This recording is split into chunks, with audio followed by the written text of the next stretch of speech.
നോക്കാം top headlines.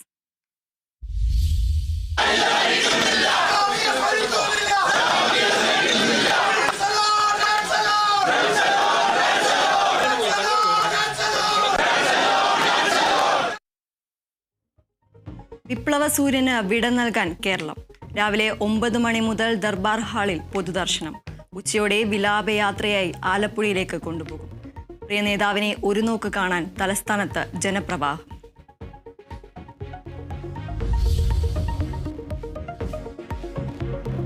PS-ന്റെ സംസ്കാരം നാളെ ആലപ്പുഴയിൽ. CPIM ജില്ലാ കമ്മിറ്റി ഓഫീസിലും പോലീസ് ഗ്രൗണ്ടിലും പൊതുദർശനം.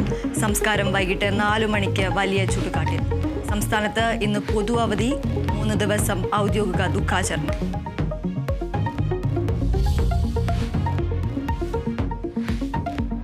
സമരനായകനെ സ്മരിച്ച് നേതാക്കൾ.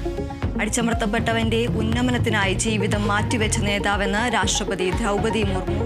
കേരളത്തിന്റെ പുരോഗതിക്ക് ജീവിതം ഒഴിഞ്ഞുവെച്ച വ്യക്തിയെന്ന് പ്രധാനമന്ത്രി. നീതിക്കും ജനാധിപത്യത്തിനും വേണ്ടി നിരന്തരം ശബ്ദമുയർത്തിയ നേതാവെന്ന് രാഹുൽ ഗാന്ധി. വിട്ടുവീഴ്ചയില്ലാത്ത പോരാട്ടത്തിന്റെ നിലപാടുകളുടെയും പ്രതീകമെന്ന് മുഖ്യമന്ത്രി.